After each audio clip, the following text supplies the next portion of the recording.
કોઈ વ્યક્તિને ડેડ અથવા બ્રેન્ડેડ ડિક્લેર કરવું એ ડૉક્ટરની બહુ જ મોટી જવાબદારી છે. અને બ્રેન્ડેડ ડિક્લેરેશનના જે એના પેરામીટર્સ છે એ પેરામીટર્સમાં કોઈ પણ વસ્તુ ઓછી વધતી ચાલતી નથી. પણ ટ્રાન્સપ્લાન્ટ માટે પણ એ ઓર્ગન જ્યાંથી મળે ત્યાંથી જ્યાં ટ્રાન્સપ્લાન્ટ કરવાના હોય ત્યાં સુધીની જે પ્રોસિજર છે, સુરતથી એક ગાડી અહીંથી નીકળીને અમદાવાદ જાય તો જે ઝડપે મુખ્યમંત્રી આવીને જાય એ ઝડપે અહીંથી સુરતથી અમદાવાદ ગાડી પહોંચે. હાર્ટ લઈ જતા હતા અને સહેજ મોડા પહોંચવાની સ્થિતિ હતી, પણ અમે એરપોર્ટ ઓથોરિટીને ઇન્ફોર્મ કર્યા પછી થોડો સમય ફ્લાઇટ લેટ કરાવી હતી અને એના કારણે ઓર્ગન સમય પર જઈ શક્યા હતા. પણ કોઈના બદલે કોઈને ઓર્ગન મળતું નથી. અને તમે જે અર્થસત્તા, ધર્મસત્તા એની વાત તમે કરી છે, ક્યારેક અમારા સુધી પણ લોકો આવે છે, રાજકીય લોકો સુધી કે સાધુઓ સુધી પણ લોકો જાય છે અને પોતાની ભલામણો કરે છે, પણ આવા ભલામણોનો કોઈ જ મતલબ હોતો નથી અને આવી ભલામણો ક્યાંય પણ સાંભળવામાં આવતી નથી. સૌથી નાની ઉંમરનું જે 4 દિવસના એટલે 100 કલાક એટલે જે બાળકનો ચહેરો નથી, એનું નામ નથી, એવા ગુમનામ જેમ કહી શકાય એવા 2 બાળકોના ઓર્ગન ડોનેશન થયા છે અને લીવર અને કિડની આવા 3 ઓર્ગન્સ એ બાળકોમાંથી મળેલા છે. અને અત્યંત વ્યથા સાથે કહું છું, ગુજરાતમાં અત્યારે 800થી વધારે બાળકો એવા છે કે જેમને કિડની કે લીવરની જરૂર છે. નમસ્કાર. મૃત્યુ આ શબ્દ જ્યારે આપણે સાંભળીએ ત્યારે આપણે એનાથી ભાગતા હોઈએ છીએ, કારણ કે મૃત્યુને ફેસ કરવું કે મૃત્યુને જોવું એ આપણા સૌ માટે અત્યંત પીડાદાયી કે દુઃખકર હોય છે. જો કે ભારતીય જે સનાતન પરંપરા છે એમાં તો મૃત્યુને મહોત્સવ બનાવવાની વાત છે. હાલમાં જ હોળીના દિવસો નજીક આવી રહ્યા છે ત્યારે મણિકર્ણિકા ઘાટ ઉપર ભસ્મ હોળી રમાશે. ઉજ્જૈનમાં મહાકાલ જે આપણા જ્યોતિર્લિંગ છે ત્યાં ભસ્મ આરતી પણ થાય છે. અને ઘણી વખત આપણે આપણી આજુબાજુ જોયું હશે કે કોઈ ઉંમરલાયક વ્યક્તિ જ્યારે આપણી વચ્ચેથી જાય ત્યારે બેન્ડ વાજા વગાડીને એમને સ્મશાન સુધી લઈ જવાય છે.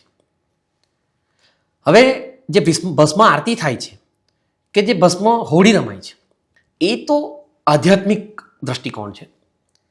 અને જે રીતે ઉંમરલાયક વ્યક્તિને માન શાન સાથે સ્મશાનમાં લઈ જવાય છે એ જે છે એક બાહ્ય પ્રતિકાત્મક ઉત્સવ છે. આ ઉપરાંત પણ મૃત્યુ એક ઉત્સવ હોઈ શકે એના ઉદાહરણો આપણી આસપાસ પડ્યા છે.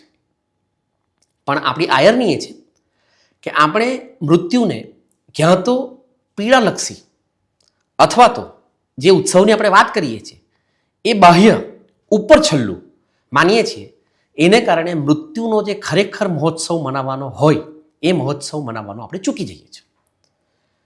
તમને થતું હશે કે હું શું વાત કરી રહ્યો છું, પરંતુ દર્શક મિત્રો, મૃત્યુનો મહોત્સવ એ રીતે પણ મનાવી શકાય કે જ્યારે આપણું સ્વજન કે ફોર ધેટ મેટર આપણે પણ આવતીકાલે જ્યારે આ ગ્રહ છોડીએ ત્યારે ઈશ્વરે આપણને જે અંગો આપ્યા છે એ અંગો આપણી સાથે જ ભસ્મ થાય એની જગ્યા ઉપર અહીં જીવતા આ મૃત્યુલોકમાં અંગ વિના કે વિકલાંગતા સાથે જીવતા જે લોકો છે એને મળે તો એમનું જીવન ખૂબ સારી રીતે ચાલી શકે. અને આમ જોવા જઈએ તો જ્યારે તમારા અંગથી કે તમારા સ્વજનોના અંગથી કોઈક વ્યક્તિનું જીવન સુધરે અથવા કોઈક વ્યક્તિના જીવનમાં આશાની કિરણ રેલાય તો એ તમારું અથવા તમારા સ્વજનનું મૃત્યુનું ખરેખર મહોત્સવ ઉજવાયો કહેવાય. મૃત્યુને મહોત્સવમાં ઉજવવી એક અલગ ફિલોસોફી છે, પરંતુ આ દિશામાં કામ કરનાર એક વ્યક્તિ આજે આપણી વચ્ચે છે. હું જ્યારે મૃત્યુ પર આટલું બધું બોલ્યો છું ત્યારે કોઈને પણ એમ થઈ શકે કે આ માણસ મૃત્યુની વાત કરે છે કે શું, પરંતુ નહીં. મૃત્યુ એ માત્ર ઇન્ટ્રોડક્શન હતું. હું વાત કરી રહ્યો છું નવજીવનની, નવા જીવનની. અને નવજીવન અથવા નવું જીવન આપવાનું કામ કરી રહ્યા છે શ્રી દિલીપભાઈ દેશમુખ, જેઓ પાછલા કેટલાય વર્ષોથી અંગદાનના ક્ષેત્રમાં અત્યંત પ્રશંસનીય અને અત્યંત ઊંડાણપૂર્વક કામ કરી રહ્યા છે. આજે ટપરી મીડિયા એમનું સ્વાગત કરે છે. દિલીપભાઈ, આપનું સ્વાગત છે. નમસ્કાર. નમસ્કાર. તમે મૃત્યુની વાત કરી એટલે હું મૃત્યુ પર જ થોડી વાત કરીશ. જ્યારે તમે છો ત્યારે મૃત્યુ નથી, અને જ્યારે મૃત્યુ છે ત્યારે તમે નથી, તો ભય શાનો? અને ગુજરાતીમાં આપણે કોઈ વ્યક્તિનું મૃત્યુ થાય ત્યારે આપણે કહીએ છીએ કે ગુજરી ગયા. ગુજરી ગયા એટલે પસાર થવું. આપણે કહીએ છીએ ને ગુજરી ગયા એમ. આમ તો બજારને પણ આપણે ગુજરી કહીએ છીએ. તો આ ગુજરી જવું એટલે પસાર થવું. આપણા જન્મથી મૃત્યુના વચ્ચેના સમયમાં આપણે પસાર થઈએ છીએ. એટલે આ પસાર થવાની જો આપણે કલ્પના સમજીએ તો મૃત્યુને ઉત્સવ બનાવી શકાય. અને મેં કીધું એમ કે જ્યારે આપણે છીએ ત્યારે તો મૃત્યુ છે નહીં, તો તમે ભય શાનો રાખો છો? એટલે મારી તમારા દર્શકોને વિનંતી છે કે મૃત્યુથી ડરશો નહીં. કારણ જે લોકો વિજ્ઞાનને બરાબર સમજે છે, અને તમે સામાન્ય એકદમ ઉદાહરણથી હું તમને સમજાવું છું કે તમે નેલ કટિંગ અસંખ્ય વાર કર્યું હશે. તો નેલ કટિંગ એટલે શું છે? તો નેલ એક પ્રકારનું ટીશ્યુ છે. અને આપણી ચામડી પણ, તમે પણ નાનપણથી ક્યારેક પડ્યા હશો, ક્યારેક તો દાજ્યું હશે, ક્યારેક ફોડલા થયા હશે, તમે ચામડી કાઢી હશે, એવું બન્યું હશે. આપણી ચામડી અનેક વાર આપણી મરી જાય છે અને નવી આવે છે. એટલે આપણે જે શરીર ધારણ કરીએ છીએ અને મૃત્યુ સુધી અનેક વાર અનેક કોશિકાઓ, આપણી ટિશ્યુઝ, એ સતત આ મૃત્યુ અને નવજીવનની પ્રક્રિયા ચાલે છે. જે આનો અભ્યાસ કરે છે એમને બરાબર આ ખબર છે આ પ્રક્રિયાની. અને તમને સરળ સમજવા માટે આપણે વાળ કાપીએ છીએ, તો એ વાળનું શું થાય છે? ફરી આવે છે. તો આપણે એવી કેટલીક કોશિકાઓ છે કે જે નિરંતર, પણ આ પ્રક્રિયામાં આપણને ખબર નથી પડતી કે આ મરે છે અને જન્મે છે.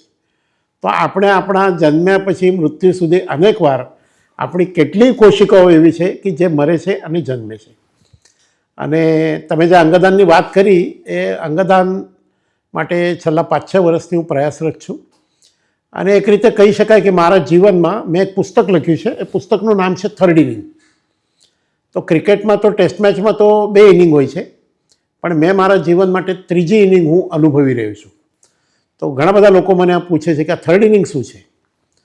તો મારા જીવનના 3 મુખ્ય ભાગ છે. એટલે 2001 26 જાન્યુઆરી સુધીનો મારા જીવનનો એક ભાગ છે. ત્યાં સુધીનો એક અલગ સામાજિક જીવન હું જોયું. ત્યાર પછી પણ સામાજિક જીવન જ જોઉં છું.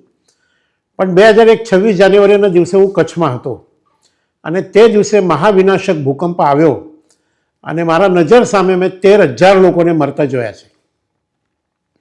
એટલે આટલું મૃત્યુનો તાંડવ જોયા પછી તે દિવસે મારા મનમાં બીજા દિવસે કલ્પના આવી કે આજથી મારું નવું જીવન ચાલુ થયું છે. અને પછીનો એક અલગ પ્રકારની જિંદગી હું જીવ્યો. કચ્છમાં જ રહ્યો, પણ એક અલગ પ્રકારનું જીવન જીવ્યો. 10 જુલાઈ 2020ના દિવસે મારું પોતાનું લિવર ટ્રાન્સપ્લાન્ટ થયું. અને 9 તારીખે રાત્રે, એટલે 9 જુલાઈના દિવસે રાત્રે મારું પરીક્ષણ કરવા આવેલા ડૉક્ટરે, હું કેવા પ્રકારનું પેશન્ટ છું એનું વર્ણન મારા ફાઇલમાં લખેલું છે. એમણે એવા રિમાર્ક કરેલા છે કે આ પેશન્ટ કેવા છે, તો આ ડેથ ઓન ટેબલ કેસ છે. એટલે કોઈ પણ ક્ષણે મારા મૃત્યુની સંભાવનાની એમણે સંભાવના વ્યક્ત કરી હતી. 10 જુલાઈ મારું ટ્રાન્સપ્લાન્ટ થઈ ગયું અને મને એક નવું જીવન મળ્યું. તે દિવસે મેં એવું વિચાર કર્યો કે મારું આ 3જું જીવન પ્રારંભ થઈ ચૂક્યું છે. એટલે એમ કહી શકાય કે અત્યાર સુધી મારા જીવનમાં 2 વાર બહુ નજીકથી મેં મૃત્યુના દર્શન કર્યા છે, અને ફરી 3જી વાર એક નવી ઇનિંગ મેં ચાલુ કરી છે. તો જે તમે મારી વાત કરી કે આવું કામ કરી રહ્યો છું, તો આ કામ પાછળની આ મારી કલ્પના છે. તો આ થર્ડ ઇનિંગ મારી છે, એ રીતે હું આ કામ કરી રહ્યો છું. બહુ સરસ.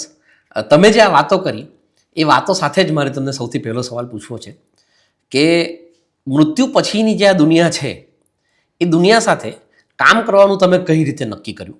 અને એક ક્ષણ કઈ હતી કે જ્યારે તમે પહેલીવાર વિચાર કર્યો કે કોઈના શરીરના અંગો બીજાના શરીરમાં પ્રત્યારોપણ કરવું એ પુણ્યનું કામ છે?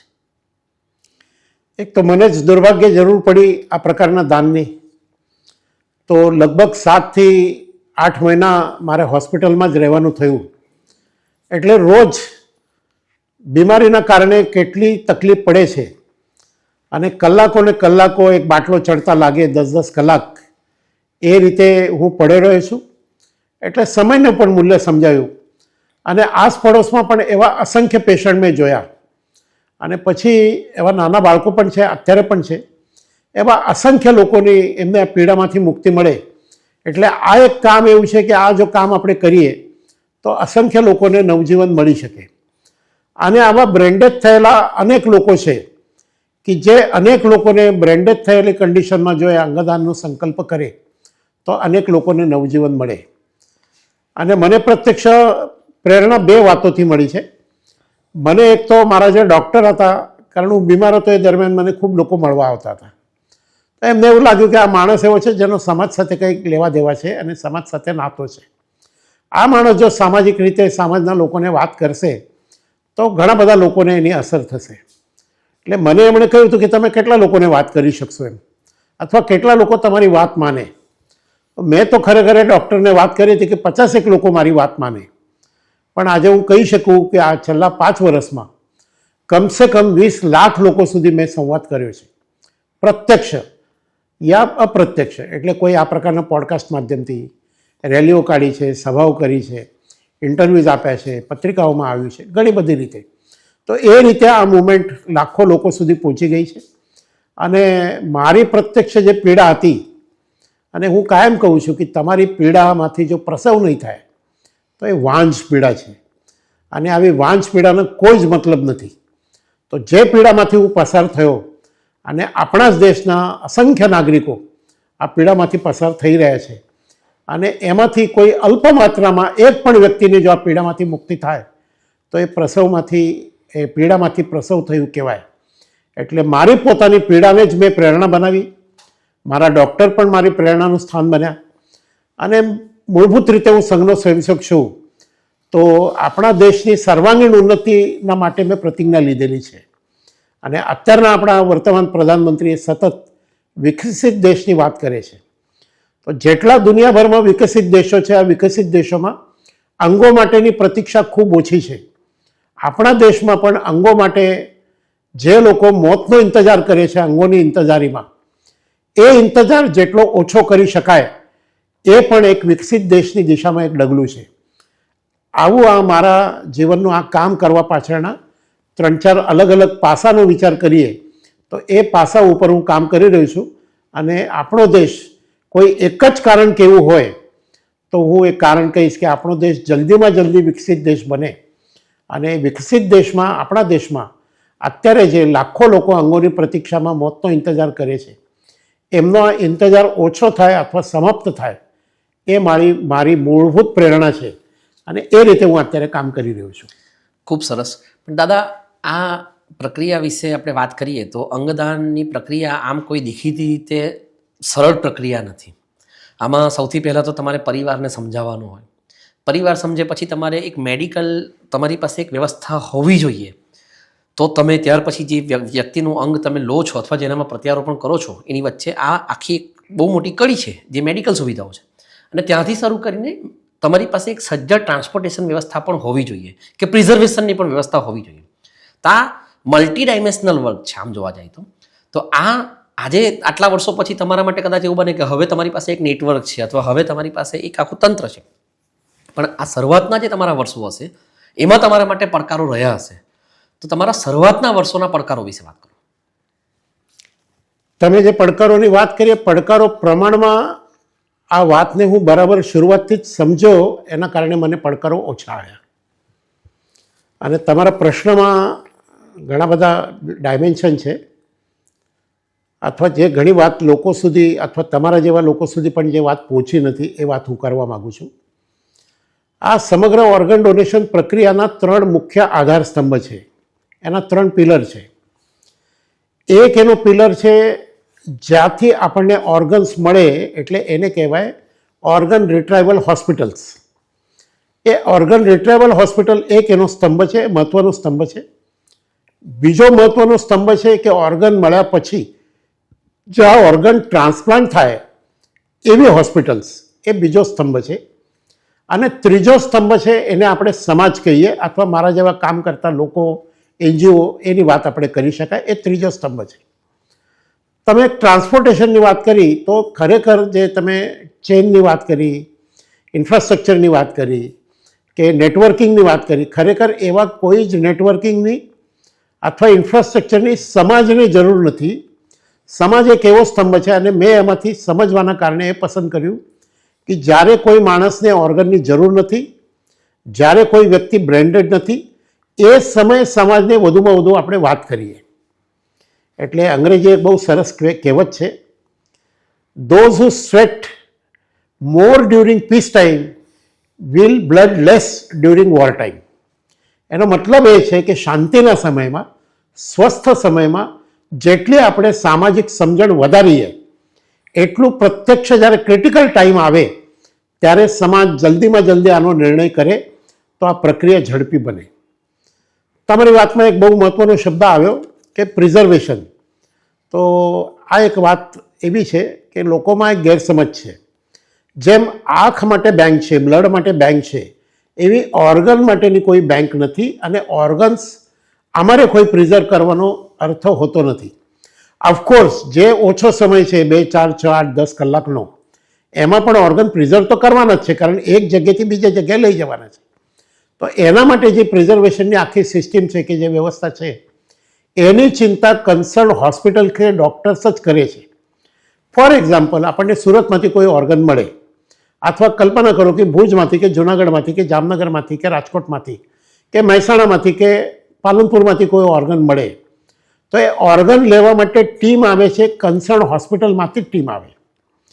એટલે દાખલા તરીકે હું એક સરકારી હોસ્પિટલનું નામ લઉં, IKDRC institute of kidney disease and research centre, જ્યાં કિડની અને લીવરનું ટ્રાન્સપ્લાન્ટ થાય છે, કિડની, લીવર અને પેન્ક્રિયાસ. તો હોસ્પિટલ જ્યારે આવે ત્યારે સમગ્ર એની કીટ વ્યવસ્થા લઈને જ આવે. આવી જેટલી હોસ્પિટલ ગુજરાતમાં છે, અત્યારે ગુજરાતમાં માત્ર એક જ સરકારી હોસ્પિટલ ટ્રાન્સપ્લાન્ટનું કામ કરે છે. એ કિડની, લીવર માટે અને પેન્ક્રિયાસ માટે કિડની આઈકેડીઆરસી હોસ્પિટલ કામ કરે છે. હાર્ટ માટે અને લંગ્સ માટે કામ કરતી હોસ્પિટલ યુએન મહેતા છે, એ પણ સરકારી હોસ્પિટલ છે. બાકી જેટલી હોસ્પિટલ્સ છે એ બધી પ્રાઇવેટ હોસ્પિટલ્સ છે. અત્યારે આ પ્રકારની સરકારની વ્યવસ્થા ગુજરાતમાં માત્ર આ 2 જ હોસ્પિટલમાં છે અને કિડની માટે એક જ છે અને હાર્ટ માટે પણ એક જ છે ટૂંકમાં. તો ઇન્ફ્રાસ્ટ્રક્ચર અથવા વ્યવસ્થાની જે વાત છે એના માટે એનજીઓ પાસે કોઈ જ વ્યવસ્થાની જરૂરિયાત નથી. અપવાદરૂપ કિસ્સામાં જે ઓર્ગન ડોનર ફેમિલી છે અથવા ઓર્ગન રિસિપિયન્ટ ફેમિલી છે એના માટે કોઈ વ્યવસ્થા કરવી પડે તો અમે કરીએ છીએ. પણ આ પ્રકારે 3 મહત્ત્વના પિલર છે અને જેટલા ઝડપથી, એમાં એક વાક્ય મારે ખાસ આપ સૌને કહેવું છે, તમારા દર્શકોને, બ્રેન ડેથ ઇઝ ડેથ. જે ઓર્ગન ડોનેશનની વાત અમારી જેવી સંસ્થા કે અમે કરીએ છીએ એ ખાસ કરીને બ્રેન્ડેડ કિસ્સામાં તમને ઓર્ગન ડોનેશનની વાત કરે છે. એક બીજી વાત પણ હું આગળ પોડકાસ્ટમાં કરવાનો છું, પણ આ બ્રેન્ડેડ કિસ્સામાં જ્યારે ડૉક્ટર તમને આવીને કહે છે કે તમારા XYZ સંબંધી એ બ્રેન્ડેડ થયા છે, તો બ્રેન્ડેડ થયા છે એનું મતલબ છે કે એનું ડેથ, એનું મગજ કામ કરતું બંધ થઈ ચૂક્યું છે અને ફરી એને કામ કરતું કરી શકાય નહીં. એ અવસ્થામાં વેન્ટિલેટર ઉપર, લાઈફ સપોર્ટિંગ સિસ્ટમ ઉપર એ પેશન્ટને થોડા સમય માટે જીવિત રાખીને એક્સપર્ટ ડૉક્ટરના સહયોગથી એના ઓર્ગન્સની સંમતિ મળે તો કાઢી લેવામાં આવે. એ ઓર્ગન્સ એટલે એક કિડની, 2 કિડની મળી શકે, એક લીવર મળી શકે, એક હાર્ટ મળી શકે, એક આપણને ફેફસાની મળી શકે, પેન્ક્રિયાસ મળી શકે, ઇન્ટેસ્ટાઇન મળી શકે, હાથ મળી શકે. આવા અંગો બ્રેન્ડેડ કન્ડિશનમાં લઈ લેવામાં આવે તો આવા અંગો ટ્રાન્સપ્લાન્ટ કરવામાં સરળતા રહે. તો આવા અંગો લેવાની પ્રક્રિયાને આ ઓર્ગન ડોનેશન અને ઓર્ગન રિટ્રાઇવલની પ્રક્રિયા આપણે કહીએ છીએ. પણ ટ્રાન્સપ્લાન્ટ માટે પણ એ ઓર્ગન જ્યાંથી મળે ત્યાંથી જ્યાં ટ્રાન્સપ્લાન્ટ કરવાના હોય ત્યાં સુધીની જે પ્રોસિજર છે એ સમગ્ર સરકારી પ્રક્રિયા છે. એક રીતે જે કે હોસ્પિટલમાંથી વાહનો આવે, એના સાધનો આવે, એક્સપર્ટ ડૉક્ટર્સે ઓર્ગન રિટ્રાઈવ કરે, વ્યવસ્થિત એને બોક્સમાં પેક કરે અને લઈ જવા માટે જો દૂર લઈ જવું હોય તો ગુજરાત સરકાર અને અન્ય રાજ્યોમાં પણ પોલીસના સહયોગથી ગ્રીન કોરિડોર કરીને, ગ્રીન કોરિડોરનો મતલબ છે કે જ્યારે એના માટે એમ્બ્યુલન્સ લઈને નીકળે ત્યારે રસ્તામાં કોઈ પણ વાહન એને ક્રોસ કરતું નથી, એ રીતે એને ઝડપથી લઈ જવામાં આવે છે.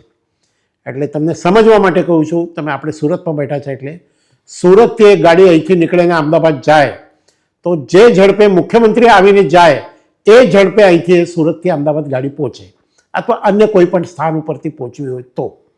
એટલે આ રીતે એની સમગ્ર વ્યવસ્થા જે છે એ સરકારની છે અને ગુજરાત પ્રદેશમાં ઉત્તમમાં ઉત્તમ વ્યવસ્થા છે. જો કન્સન્ટ મળે તો બાકી જ બધી જ વ્યવસ્થા જે તે હોસ્પિટલ અને સરકારની વ્યવસ્થા છે એના માટે કામ કરતી સંસ્થા છે સોટો અને નોટો.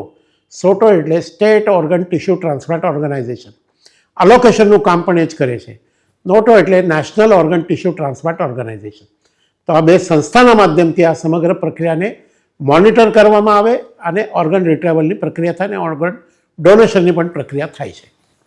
જી, એટલે દાદા તમે આ પ્રક્રિયા, અમારો એક પ્રશ્ન હતો જ કે ગ્રીન કોરિડોર જે કરે છે ત્યારે એ શું પ્રક્રિયા હોય છે, પણ તમે બહુ સરસ મજાનું સમજાવ્યું. પરંતુ આમ જોવા જાય તો માનવીય બાબત છે, એટલે ઘણી વખત એવું થતું હોય કે માનવીય ચૂકને કારણે કે ઘણી વખત કુદરતનો જ પ્રભાવ એટલો બધો હોય છે કે આપણે 100% આપણા આપ્યા પછી પણ કંઈક થઈ શકે. તો એવું તમારી સાથે ક્યારેક બન્યું છે કે તમે ગ્રીન કોરિડોર બનાવ્યો હોય, બધી વ્યવસ્થા કરી દીધી હોય, સજ્જડ પાકે પાયે કામ થઈ ગયું હોય અને ઓર્ગન ડોનેટ કરનાર વ્યક્તિ પાસેથી ઓર્ગન લો અને ઓર્ગન લેનાર વ્યક્તિ હોય એ સુધીની પ્રક્રિયામાં કોઈક વખત ફ્લાઇટ મોડી પડી હોય અથવા ગ્રીન કોરિડોરમાં કોઈ ઇસ્યુ આવ્યો હોય ને એને કારણે ઉચાટ સર્જાયો હોય? આવો એકાદ વાર પ્રસંગ આવ્યો છે. એટલે એકવાર એવું અમદાવાદમાં બનેલું છે. ગ્રીન કોરિડોરના કારણે સમસ્યા નથી આવી, એ સમસ્યા બીજા કારણસર આવતી હોય છે. દાખલા તરીકે અમદાવાદમાં એકવાર ચેન્નઈથી ટીમ આવી હતી અને એમનું નેક્સ્ટ ફ્લાઇટ બુકિંગ હોય. માન લો એક ફ્લાઇટમાં આવ્યા, એ ઉતર્યા અને એમને એ દરમિયાન ઓપરેશન કરીને લઈ જવા છે ઓર્ગન્સ. આ બહુ ક્રિટિકલ આખી સ્થિતિ છે અને એમને જ્યારે ઓર્ગન્સ લઈ જવાના હતા, પણ સરકારનો અને સિસ્ટમનો સહયોગ એટલો બધો છે. આવા એક્સ્ટ્રીમ કન્ડિશનમાં એકવાર એવું બન્યું હતું, બનતા રહી ગયું છે. હાર્ટ લઈ જતા હતા અને સહેજ મોડા પહોંચવાની સ્થિતિ હતી, પણ અમે એરપોર્ટ ઓથોરિટીને ઇન્ફોર્મ કર્યા પછી થોડો સમય ફ્લાઇટ લેટ થઈ હતી, લેટ કરાવી હતી એમ, અને એના કારણે ઓર્ગન સમય પર જઈ શક્યા હતા. અને અમે એરપોર્ટ ઓથોરિટી સાથે આવો સંવાદ પણ સ્થાપિત કરી ચૂક્યા છે અને એરપોર્ટ ઓથોરિટી પેસેન્જરને કન્વિન્સ કરીને આ પ્રકારે ક્યારેક આવી દુર્ભાગ્યે એ કન્ડિશન આવે તો આવું ક્યારેક બને છે. ક્યારેક એવું પણ બન્યું છે કે ફ્લાઇટ જ અવેલેબલ તમને ના હોય. દાખલા તરીકે કેટલીક વાર એવું બને. હવે ગુજરાતમાં જ બધા ઓર્ગન્સ આપણે ટ્રાન્સપ્લાન્ટેશન કરતા હોવાના કારણે ભાગ્ય જેવું બને છે કે ગુજરાતમાંથી કોઈ ઓર્ગન્સને બહાર લઈ જવું પડે છે. એના કારણે આપણા ગુજરાતના ઓર્ગન્સ ગુજરાતમાં જ ટ્રાન્સપ્લાન્ટ થાય એવી સ્થિતિ ઊભી થઈ છે. પહેલાં આપણે ત્યાં હાર્ટ ટ્રાન્સપ્લાન્ટ માટેની એટલી વ્યવસ્થા ન હોવાના કારણે ગુજરાતમાંથી ઓર્ગન ડોનેશન થાય તો હાર્ટ ચેન્નઈ, હૈદરાબાદ અથવા દિલ્હી લઈ જતા હતા. એના કારણે જો ચાર્ટર ફ્લાઇટ ન હોય તો બીજી ફ્લાઇટ લેટ પડે અથવા અહીંથી લઈ જવામાં લેટ પડે એવી સંભાવના રહેતી હતી, જે હવે કોઈ સંભાવના નથી.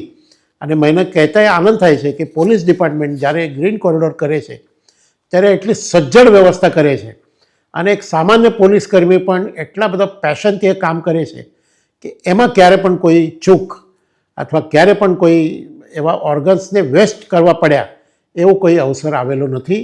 આ એક બહુ મોટું સદભાગ્ય છે, કારણ કોઈ દાનમાં આપેલા પૈસા પણ જો ગેરમાર્ગે વપરાય તો હોબાળો થાય છે.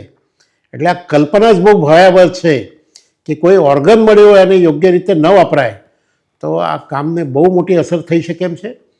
પણ આ કામનો એક પાસું તમને કહું છું, ખાસ તમે આ પ્રશ્ન કર્યો છે ત્યારે, કે કેમ ઓર્ગન વેસ્ટ જતા નથી. કલ્પના કરો કે આપણને સુરતથી 2 કિડની મળવાની છે. હવે એવું તો હોય નહીં કે પેશન્ટ હોસ્પિટલમાં તૈયાર જ હોય. એ પેશન્ટ ક્યાંક દૂર પડ્યા છે. કોઈ પણ તમે ગુજરાતના એક જિલ્લાની કલ્પના કરો કે અમદાવાદમાં અહીંથી 2 કિડની જવાની છે અને પેશન્ટ ભાવનગરથી કે જામનગરથી આવવાનું છે, તો એમને આવવા માટે પણ 4-6 કલાકનો સમય જોઈએ.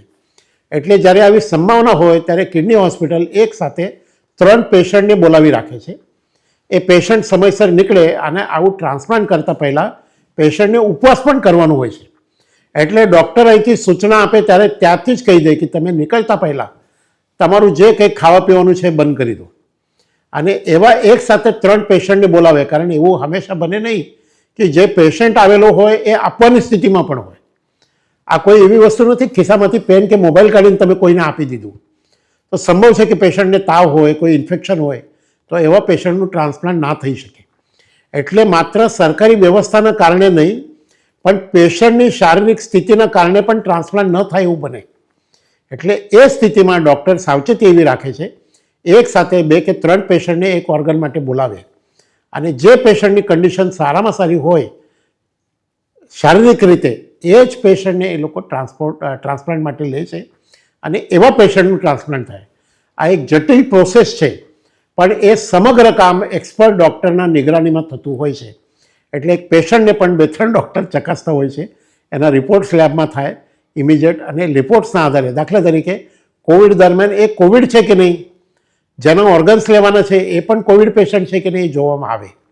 તો આવી બધી નાનામાં નાની કાળજી લઈને એકદમ ઇન્ફેક્શન વગેરે ન થાય એવી કાળજી સંપૂર્ણ લઈને ટ્રાન્સપ્લાન્ટ કરવામાં આવે છે. એટલે ઓર્ગન વેસ્ટ જવાનો મારા તો કોઈ ધ્યાનમાં કિસ્સો નથી, અને ઓર્ગન વેસ્ટ જાય તો એ ભયાનક બ્લન્ડર હશે. પણ ઓફકોર્સ આવું કોઈ બ્લન્ડર અત્યાર સુધી થયું નથી, અને આવી કોઈ સ્થિતિ ન સર્જાય એના માટે સમગ્ર સિસ્ટમ, મેં કીધું ને નોટો અને સોટો મોનિટર કરે, તો એ મોનિટરિંગ ખૂબ સજ્જડ છે. અને જે ટ્રાન્સપોર્ટેશનની વ્યવસ્થા છે એ પણ અત્યંત સજ્જડ છે. એટલે આવું કોઈ અત્યાર સુધી એક પણ બનાવ મારા ધ્યાનમાં નથી આટલા વર્ષોમાં. તમે આ જ્યારે વાત કરતા હતા ત્યારે મને એક પેટા પ્રશ્ન એ સૂચ્યો કે આ રીતે ડૉક્ટર્સ 2 કે 3 પેશન્ટને બોલાવી રાખે કે ધારો કે કિડની જેને જોઈએ છે તેને. હવે આ કિસ્સામાં સરકારી ધોરણે કે પછી તમે NGO લેવલ ઉપર કોઈ યાદીઓ તૈયાર કરી છે કે જે યાદીઓમાં કેટલા પેશન્ટ્સને ભવિષ્યમાં કયા કયા પ્રકારના ઓર્ગનની જરૂર છે? અને બીજો પ્રશ્ન એ છે કે તો પછી આ દેશમાં તો ધર્મસત્તા, રાજસત્તા અને અર્થસત્તા સુપ્રીમ સત્તાઓ છે. તો આવા કિસ્સાઓમાં શું ઓર્ગન રિસીવર્સ જે હોય છે એમને એમની કોઈ વર્ગનો કે પછી એમના પૈસાનો કે પછી એમની પહોંચનો કોઈ વિશેષ લાભ મળે છે ખરો, કે પછી આમાં સમાનતાને ફોલો કરાય છે? તમારો પ્રશ્ન ના માત્ર સારો છે, મહત્ત્વનો છે, અને અત્યંત એની ઉપયોગિતા છે તમારા પ્રશ્નની.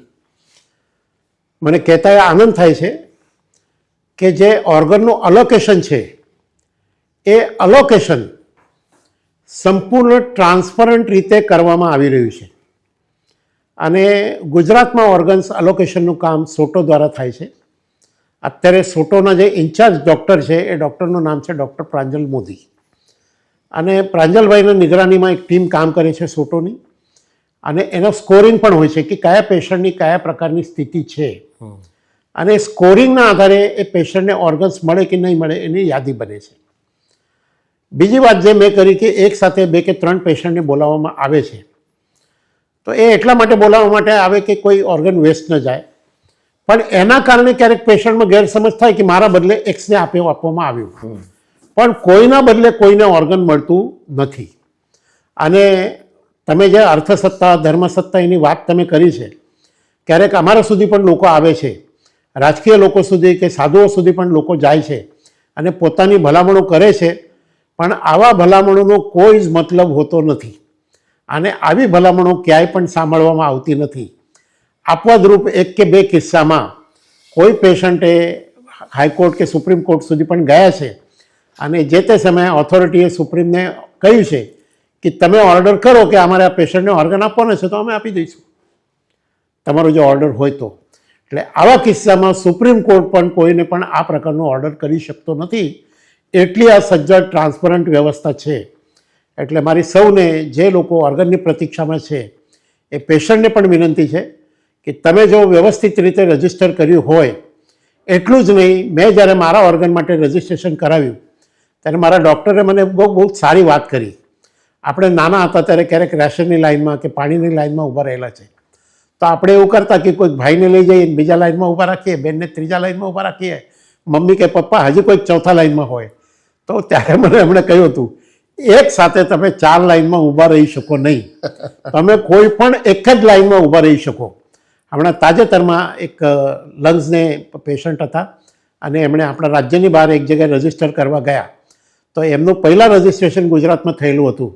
તો ખાસ એના સગા સંબંધીને જે હોસ્પિટલમાં રજિસ્ટર કર્યું તે હોસ્પિટલમાં પ્રત્યક્ષ જઈને એનું રજિસ્ટ્રેશન કેન્સલ કરવું પડ્યું, અને પછી 3-4 દિવસ પછી એનું રજિસ્ટ્રેશન બીજા હોસ્પિટલમાં થયું. એટલે પેશન્ટને પણ મારી રિક્વેસ્ટ આ છે કે વારે ઘડી તમે હોસ્પિટલ બદલશો નહીં, એક જ જગ્યાએ તમે રજિસ્ટર કરો. તમારી જે શારીરિક સ્થિતિ છે એના આધારે એના પોઈન્ટ્સ હોય છે, એ પોઈન્ટ્સ નક્કી કરવાનું કામ તમારે મેડિકલ રિપોર્ટના આધારે હોય છે. એ ડૉક્ટર્સ મોનિટર કરે છે, અને કોઈ પણ રીતે એને ટેમ્પરિંગ કરી શકાતું નથી. કારણ કે તમે જ્યારે ટ્રાન્સપ્લાન્ટ માટે પણ જાઓ ત્યારે ફરી તમારું ચેકઅપ કરવામાં આવે છે અને એ ચેકઅપના આધારે તમારું ટ્રાન્સપ્લાન્ટ થાય છે. એટલે આવી કોઈ પણ ટેમ્પરિંગની વ્યવસ્થા, એ લાઇનમાં વચ્ચે કોઈ પાછળથી આગળથી ઘૂસી શકે એવી કોઈ સંભાવના, હોર્ન મારીને જેમ આપણે ટ્રાફિકમાં ઘૂસીએ એવું કંઈ પણ મારીને તમે આ પંક્ચર પાડીને ઘૂસી શકો નહીં. એટલી સજ્જડ વ્યવસ્થા છે. અને જ્યાં સુધી અનેક રાજકીય લોકોને હું ઓળખું છું અને કેટલાક રાજકીય મારા જે મિત્રો છે, આવા કોઈ પેશન્ટ આવે તો બહુ પ્રેમથી એ મારા સુધી મોકલતા હોય છે અને પેશન્ટને બાકી જે મદદ કરવાની હોય છે અને અમે જ એમને પ્રેમથી સમજાવીએ છીએ કે આમાં કોઈ ભલામણનું કામ નથી અને કોઈ જગ્યાએ ઓર્ગનની બેંક નથી. મને ગઈકાલે જ એક ફોન આવે, હાસ્યાસ્પદ ફોન આવે કે તાત્કાલિક કે બી પોઝિટિવની લીવરની જરૂર છે, બી પોઝિટિવ બ્લડ ગ્રુપવાળા પેશન્ટને. તો મારે એને બહુ જ શાંતિથી સમજાવવું પડતું હોય છે. તમે એટલે પ્રશ્ન કરી એમને રજિસ્ટર કરવાનું, તો પહેલો પ્રશ્ન કરે કે રજિસ્ટર ક્યાં કરવાનું છે.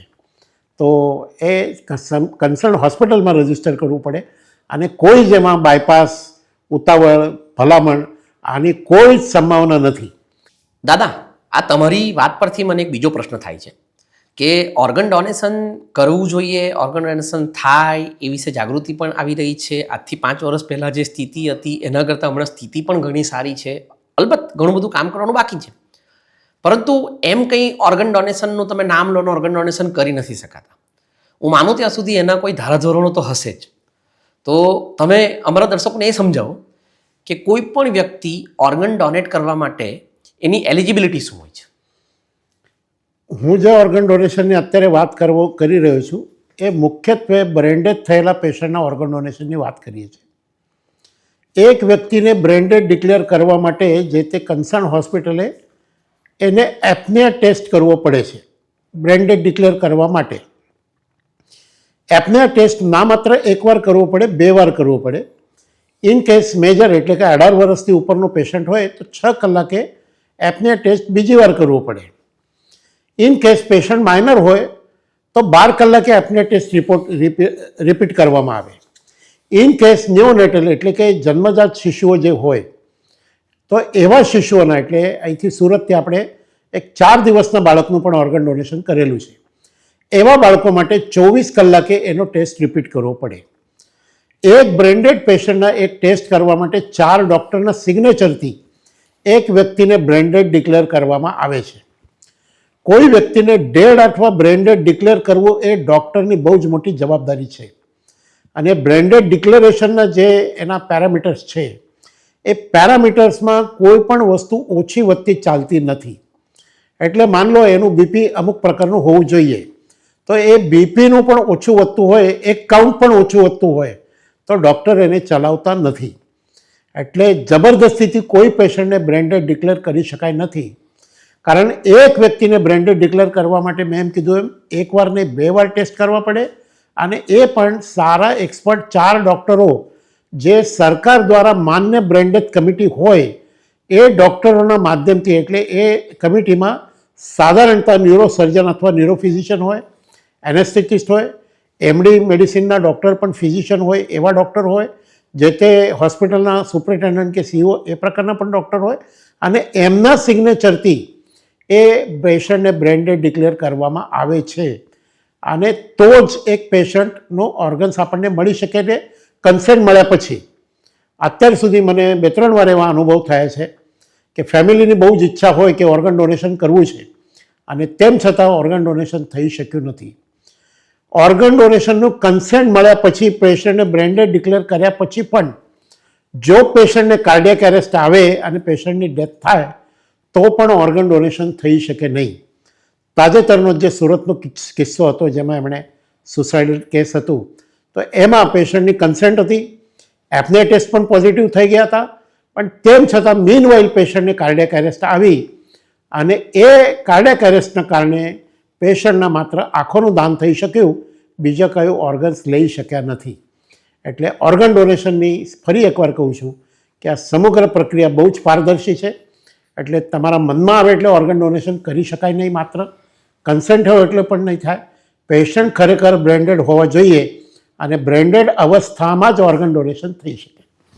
બીજી એક પ્રક્રિયા મહત્ત્વની છે જે પ્રક્રિયા લિવિંગ ડોનેશનની વાત અત્યારે ઓછી કરવામાં આવે છે, પણ મારી તમારા દર્શકોને વિનંતી છે કે તમારા પરિચિત કોઈ વ્યક્તિ કિડની કે લીવરથી બીમારીની પીડિત હોય તો એવા પેશન્ટને એમના પરિવારજનો પણ ઓર્ગન ડોનેશન કરી શકે જીવિત અવસ્થામાં. ભગવાને આપણને 2 કિડની આપી છે, તો 1 કિડની એમના પરિવારજન કોઈ આપે. એવા હજારો પેશન્ટ ગુજરાતમાં છે કે જેમને એમના પરિવારજનોએ કિડની કે લીવર આપેલું છે. લીવર પણ એવું ભગવાને એક એવું ચમત્કારિક ઓર્ગન આપણું બનાવેલું છે કે લીવરનો એક પાર્ટ તમે પોતાના સ્વજનને આપો તો તમારું લીવર પણ હતું એવું ને એવું થઈ જાય, અને જેમને આપણે લીવર આપીએ એમનું પણ લીવર હતું ને એવું ને થઈ જાય. તો લીવર કે કિડનીના પેશન્ટ તમારા કોઈ પરિચિત હોય, અથવા દર્શક જે મિત્રો સાંભળી રહ્યા છે, તમે કોઈ લીવર કે કિડનીના પેશન્ટ હો અને તમારા પરિવારજન જો આપવા તૈયાર થાય, એમાં પણ એક સબક્લોઝ એવું છે કે જે આપવા તૈયાર થાય એનું પણ કમ્પ્લીટ વેરિફિકેશન થાય, મેડિકલ ટેસ્ટ થાય, એથિક્સ કમિટી સામે ખરેખર તમારા સંબંધી છે કે નહીં એ ચકાસવામાં આવે, જરૂર પડે તો પોલીસ વેરિફિકેશન પણ થાય, અને પછી એ સંબંધીના તમને ઓર્ગન મળી શકે. એવું નહીં કે કોઈને તમે ઊભા કરો કે અમારા ભાઈ છે ને બહેન છે અને એના ઓર્ગન તમને મળે, એવું શક્ય નથી. એટલે આ એક બીજી રીત પણ છે કે જે રીતે તમને ઓર્ગન મળી શકે એમ છે. ઓર્ગન ડોનેશનમાં તમારા આટલા બધા વર્ષો થઈ ગયા છે આ પ્રક્રિયામાં, આ કાર્યમાં, તો તમે અત્યાર સુધીમાં ઓછામાં ઓછી કેટલી ઉંમરની વ્યક્તિ અને વધુમાં વધુ કેટલી ઉંમરની વ્યક્તિના ઓર્ગન ડોનેટ કરાવડાવ્યા છે? તો તમારા પ્રશ્નમાં જે છેલ્લો શબ્દ તમે બોલ્યા, કરાવડાવ્યા છે, વ્યક્તિગત રીતે હું એક પણ ઓર્ગન ડોનેશન કરાવવાનો ક્લેમ ક્યારે કરતો નથી ને કરીશ પણ નહીં. કારણ હું એવું કહું છું કે આ સમગ્ર સિસ્ટમ એવી છે, સમજવા જેવી છે. એક પેશન્ટને બ્રેન્ડેડ ડિક્લેર કરવાનું કામ ડૉક્ટર કરે છે, એક પેશન્ટને બ્રેન્ડેડ પેશન્ટને મેન્ટેન કરવાનું કામ ડૉક્ટર કરે, એક પેશન્ટને ઓર્ગન્સ લેવાનું કામ ડૉક્ટર્સની ટીમ કરે, એક પેશન્ટના ઓર્ગન ટ્રાન્સપ્લાન્ટ કરવાનું કામ ડૉક્ટર કરે, એનું કન્સન્ટ આપવાનું કામ જે તે ફેમિલી કરે. તો અમારો રોલ તો કોઈ આવતો નથી. એક રીતે અમે થોડી મદદ કરીએ છીએ, એટલે મેં એવું નક્કી કર્યું છે. પણ એવા સેંકડો પેશન્ટના ઓર્ગન ડોનેશન થયાનું હું સાક્ષી છું, જેનો મને આનંદ છે, અને મેં આ પ્રક્રિયામાં માત્ર સાક્ષી બનવાનું નક્કી કર્યું છે. એટલે ક્યારે પણ અમારી સંસ્થા કે હું પોતે અમે એ પ્રક્રિયામાં મદદરૂપ બનીએ છીએ અને સાક્ષી બનીએ છીએ, અને જે તે પેશન્ટ જ એનું ઓર્ગન ડોનેશન કરે છે. અને મારી આપ સૌને પણ વિનંતી છે કે આટલું પવિત્ર કાર્ય છે, એમાં જો તમને સાક્ષી બનવાનું પણ અવસર મળે તો બહુ મોટી વાત છે. કારણ એક વ્યક્તિ આ દુનિયામાંથી જાય, અને એ જાય એ સમયે એના કોઈક 1 કે 2 કે 4 6 ઓર્ગન મળે, અને એ ઓર્ગન દ્વારા એ બીજા કોઈના શરીરમાં જઈને અન્ય એક વ્યક્તિ સ્વસ્થ થાય, ત્યારે માત્ર એક વ્યક્તિ સ્વસ્થ થાય, પણ એક સમગ્ર પરિવાર સ્વસ્થ થાય, એના આડોસ-પડોશના લોકો પણ ખુશ થાય. એવી આ બહુ જ સરસ, પવિત્ર અને પુણ્યશાળી એક આખી પ્રક્રિયા છે. એ તમે સમજજો. અને લગભગ અત્યાર સુધી એક અંદાજ મુજબ હું કહું તો લગભગ 350-400થી પણ વધારે એવા ઓર્ગન ડોનેશનની ઘટનાનો સાક્ષી બનવાનો અવસર મને પ્રાપ્ત થયો છે. એનું કોઈ રેકોર્ડ મેં રાખેલું નથી, એટલે મારા આંકડાથી કોઈ ડિફર થઈ શકે તો મને વાંધો નથી. પેલી એજ આપણી કહેવાની રહી ગઈ. હા 4 વર્ષના બાળકથી. હા સોરી, હા એ ઓછામાં ઓછું ઉંમર આ જ એ કહું છું.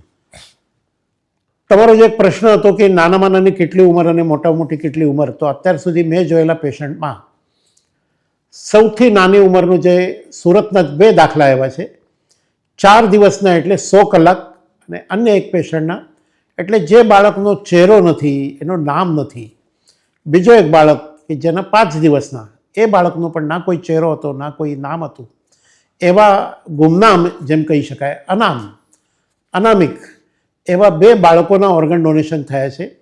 અને લીવર અને કિડની આવા 3 ઓર્ગન્સ એ બાળકોમાંથી મળેલા છે.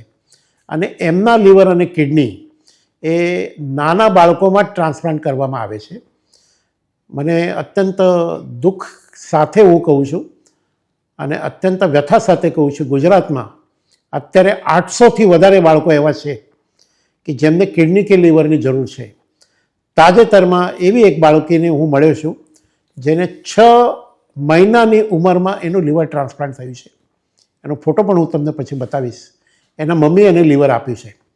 અને એ જ રીતે મોટી ઉંમરમાં 85 વર્ષ કરતાં વધારે ઉંમર હોય એવા વ્યક્તિનું પણ ઓર્ગન્સ મળ્યાનો દાખલો મેં જોયેલો છે. કોના ઓર્ગન્સ લેવામાં આવે એ પહેલો ક્રાઇટેરિયા એ છે કે બ્રેન્ડેડ હોવા જોઈએ, અને બીજો ક્રાઇટેરિયા એ છે કે જે ઓર્ગન લેવાના છે એ ઓર્ગન સારા હોવા જોઈએ. એની ઉંમરની સાથે સાથે સાધારણતા 50 વર્ષ કરતાં વધારે ઉંમર હોય તો એ પેશન્ટના કન્સેન્ટ હોય તો પણ હાર્ટ અને લંગ્સ લેવાનું ડૉક્ટરો મોટાભાગે અસ્વીકાર કરે છે. ખૂબ સારા હોય તો કદાચ લેવા માટે હા પાડે, પણ માત્ર ઉંમર જોઈને જ એના હાર્ટને રિજેક્શન ડૉક્ટરો કરતા હોય છે. એટલે મોટી ઉંમર, ખાસ કરીને આ હાર્ટની વાત કરી, એટલે એવા ખૂબ નાના બાળકો પણ આનાથી પીડિત છે, મોટી ઉંમરના પણ લોકો પીડિત છે. પણ ઓર્ગન ડોનર્સ આ પ્રકારના જે નાની ઉંમરના અને મોટી ઉંમરના અસંખ્ય નાની ઉંમરના સૌથી 2 દાખલાઓ તો એકદમ યુનિક છે. કદાચ સમગ્ર ભારતમાં આટલી નાની ઉંમરના જે 2 ઓર્ગન ડોનર છે એના કરતાં નાની ઉંમરનો અથવા એ ઉંમરના પણ કોઈ ઓર્ગન ડોનેશન થયેલા નથી છેલ્લા 5-7 વર્ષમાં. 2-2.5 વર્ષના કે 3 વર્ષના, 5 વર્ષના એવા બાળકોના થયેલા છે. મુખ્ય એમાં શરત છે ઓર્ગન સારા હોવા અને એપ્નિયા ટેસ્ટ. ઉંમર કેટલી છે એ હાર્ડલી મેટર્સ. 4-5 દિવસથી માંડીને, એટલે એક ડૉક્ટર મજાકમાં એવું છે કહે છે કે 100 વર્ષના વ્યક્તિના પણ આપણે આંખ લઈ શકીએ. ઓફકોર્સ એ વાત મારે ખાસ એટલા માટે હું કહું છું, હમણાં તાજેતરમાં એક ડૉક્ટરને મેં જ્યારે વાત કરી, કારણ માણસ જ્યારે બીમાર હોય ત્યારે બધું ભાન ભૂલી જતો હોય છે. ઓર્ગન ડોનેશનની પણ વાત આવે ત્યારે ક્યારેક લોકો ભૂલી જતા હોય છે. જેનું ઓર્ગન ડોનેશન કરવાનું છે, માન લો કે 60 વર્ષનો પેશન્ટ છે જે ઓર્ગન ડોનેશન કરવા તૈયાર થાય, તો એમને કહેવું પડે છે કે જો માણસ 60 વર્ષનું છે તો એનું લીવર પણ 60 વર્ષનું છે, અને કિડની પણ 60 વર્ષની છે, અને હાર્ટ પણ 60 વર્ષનું છે. તો જેને ટ્રાન્સપ્લાન્ટ કરવામાં આવે તો દરેક વાતની એક એક્સપાયરી ડેટ છે. આ વાત આપણે સમજવી પડશે. હમણાં એક કિડનીથી પીડિત ડૉક્ટરે, અને ખાસ આ વાત મેં કરી કારણ એમને કહ્યું હતું કે મારા પરિવારમાંથી એક 72 વર્ષના બેન મને કિડની આપવા તૈયાર છે. તો મેં જ્યારે એમને કીધું કે 72 વર્ષના બેન છે, સારી બાબત છે, પણ એની કિડની પણ 72 વર્ષની છે, તો એ ડૉક્ટરે એકદમ ચમકીને મને એમ કહ્યું હતું, અરે એ વાત તો મેં ભૂલ ગયા હતા. તો માણસની વિવેક કે સમજણ એ ક્યારેક એને થાપ દઈ જાય છે. તો આ પણ આપણે પણ સૌ દર્શક મિત્રોએ સમજવું જોઈએ. આટલી લાંબી તમે યાત્રા કરી છે, અને એ યાત્રા દરમિયાન તમે આટલું બધું હમ્બલી કહો છો કે મોટાભાગનું કામ તો ડૉક્ટર્સ જ કરે છે, અથવા પોલીસ કરી રહી છે તમારા કામમાં, પરંતુ છતાં પણ તમારી ક્યાંક ભૂમિકા તો છે, તમારી અને તમારી સંસ્થાની. અને એ ભૂમિકા છે ડોનર્સની ફેમિલી છે એ ફેમિલીને તમારે કન્વિન્સ કરવાની છે. તો ઘણી વખત એવું બનતું હોય છે કે કેટલાક મૃત્યુ અકાળના હોય છે, અને ગુજરાતીમાં જેને કહેવાય ને કે કાળી મરણ થયું. તો આવી સ્થિતિમાં ઓલરેડી પેલા જે પરિજનો હોય છે એ પોતાનું જે સ્વજન જાય છે એને ગુમાવવાની જે એના પર વજ્રાઘાત થયો છે એને સ્વીકારી જ નથી શકતા. તો એ પરિવારને અથવા એ નજીકના સ્વજનોને તમે એનું ઓર્ગન આપી શકાય અને એને બીજા કોઈક વ્યક્તિને જીવનદાન આપી શકાય, એ માટે તમે કન્વિન્સ કઈ રીતે કરતા હો છો? હવે કન્વિન્સ કરવાની કોણ માણસ કઈ રીતે કન્વિન્સ થાય ને એનું કોઈ ગણિત નથી. સામાન્ય સંજોગોમાં આપણે કોઈને ત્યાં મહેમાન ગયા હોય અને આપણને પૂછે ને ચા પીશો, તો આપણે પહેલી વાર તો ના જ પાડી દઈએ છીએ. તો તમે કલ્પના કરો કે કોઈ માણસ બ્રેન્ડેડ હોય અને આપણે એમને એમ કહીએ કે તમે ઓર્ગન ડોનેશન કરો, તો અપવાદરૂપ કિસ્સા એવા છે કે જે લોકોએ, એટલે હમણાં તાજેતરમાં એક એવો કિસ્સો અપોલો હોસ્પિટલમાં બન્યો હતો. હું કચ્છમાં હતો, 8 ડિસેમ્બરની વાત છે, અને મને એક વ્યક્તિનો ફોન આવ્યો કે મારા ફલાણા મિત્ર છે, એના એક ભત્રીજા છે, એ લાગે છે કે બ્રેન્ડેડ છે. અને મેં ત્યાંથી ફોન કર્યો હતો. એટલે એને કહેવાય પ્રી કન્વિન્સ. આવા પ્રી કન્વિન્સ થયેલા લોકો પણ હવે વધી રહ્યા છે. પણ તમારો જે પ્રશ્ન છે ખૂબ સાચો છે. અને કોઈ વ્યક્તિને કહેવું કે તમારા સંબંધી, તમારી મમ્મી, તમારા પપ્પા, તમારા ભાઈ, તમારા બહેન, તમારા દીકરા એ બ્રેન્ડેડ છે અને ઓર્ગન ડોનેશન કરો, આ બહુ જ કપરી વાત છે. કાઉન્સિલર્સ કે અમારા જેવા લોકો એને વાત કરતા હોઈએ છીએ, અને એક ઝાટકે પણ અમે હંમેશા એવું કહીએ છીએ કે આવી સ્થિતિ છે, તમે વિચારજો, આપણે થોડી વાર પછી વાત કરીએ. થોડી વાર પછી એમ કરતાં ક્યારેક 6 કલાક, 12 કલાક, 1 દિવસ, 2 દિવસ, 4 દિવસ પણ જાય છે. અને એ સ્થિતિમાં પેશન્ટ જીવિત બચે બ્રેન્ડેડ કન્ડિશનમાં તો ઓર્ગન ડોનેશન થાય છે. ખૂબ સમજાવ્યા પછી પણ ના પાડનારા લોકો પણ છે. ક્યારેક અચાનક એને ચમકારો થાય અને હા પાડનારા લોકો પણ છે. સામાજિક રીતે પણ આ વાતને પ્રતિષ્ઠા ઉત્પન્ન થાય એટલા માટે હવે ધીરે ધીરે પ્રી કાઉન્સિલિંગ એ કામ કરતું થાય છે. અને બીજી વાત એ છે કે હું ખાસ અમદાવાદ સિવિલ સાથે કામ કરું છું, સુરત સિવિલ સાથે પણ કામ કરું છું. ત્યાં અમે એક બહુ સરસ વ્યવસ્થા કરી છે. એક સુંદર અમરકક્ષ બનાવેલું છે. ત્યાં અમારા વિવિધ કાર્યક્રમના ફોટા લગાવેલા છે. જેમને ઓર્ગન ડોનેશન કર્યું છે એમના તારીખ સાથે બહુ સુંદર ફોટા લગાવ્યા છે. અમે હવે કાઉન્સિલિંગ રૂમ ત્યાં કર્યું છે. અને પેશન્ટ જ્યારે ક્રિટિકલ કેરમાં હોય આઈસીયુમાં ત્યારે એમને અમે પહેલાં ત્યાં લઈ જઈએ છીએ. અને પેશન્ટ જોઈને બોર્ડ પણ વાંચે છે ઓર્ગન ડોનેશનના કારણે શું થાય. તો આ રીતે એક ભાવ ઉત્પન્ન કરીએ છીએ. અને ઘણા બધા એવા સગા સંબંધી હોય છે કે ચલો મારા ભાઈ કે બહેનને કે મમ્મી કે પપ્પાને હું બચાવી શકતો નથી, પણ મારા મમ્મી પપ્પા કે ભાઈ બહેનના કારણે કોઈ અન્યને જીવન મળે, આ ભાવ જ બહુ મોટો વાત છે. અને હું કાયમ એવું કહું છું કે આપણે ત્યાં કોઈ આપણા સ્વજનનું મૃત્યુ થાય તો એના શરીર ઉપરથી કોઈ દાગીના હોય તો આપણે ઉતારીએ, બંગડી પહેરી હોય તો ઉતારીએ, વીંટી પહેરી હોય તો ઉતારીએ, મંગળસૂત્ર પહેર્યું હોય તો ઉતારીએ. આ જે બાહ્ય ઝવેરાત છે, ઘરેણાં છે, આપણે ઉતારીએ. ભગવાને આપેલા આ અનમોલ ઘરેણાં છે, કિડની, લીવર, હાર્ટ, લંગ્સ, પેન્ક્રિયાસ. કેમ નહીં મૃત્યુ પહેલાં જો આ ઉતારવાનો અવસર મળે તો આ ઉતારીએ. આ એક અદ્ભુત ભાવ છે. આ જ્યારે વાત કરીએ છીએ ત્યારે લોકોને એવું લાગે છે કે આ અનમોલ આપણા જે ખજાનો છે એને બાળી નાખવું એના કરતાં કોઈકને આપી દઈએ અને કોઈને નવજીવન આપીએ. આવી આ અદ્ભુત પ્રક્રિયા છે. અને મોટાભાગે લોકો આ રીતે જ્યારે સમજાવીએ છીએ, થોડો ટાઈમ ટેકિંગ પ્રોસેસ છે, થોડી ભાવનાત્મક પ્રોસેસ છે, ભાવનાત્મક રીતે સમજાવવું પડે છે અને ત્યારે લોકો માની જાય છે. અને આવા ગ્રીફમાં પણ ચલો મારા ઉપર આવેલી આફત, મેં જેમ કીધું ને કે તમારી વેદનામાંથી પ્રસવ થવું જોઈએ, એમના પણ પોતાનું સ્વજન જાય, એ વેદનામાંથી પ્રસવ થાય અને એમાંથી અંગદાન થાય, એવી આ એક અલગ પ્રકારની પ્રક્રિયા સમગ્ર અંગદાનની છે.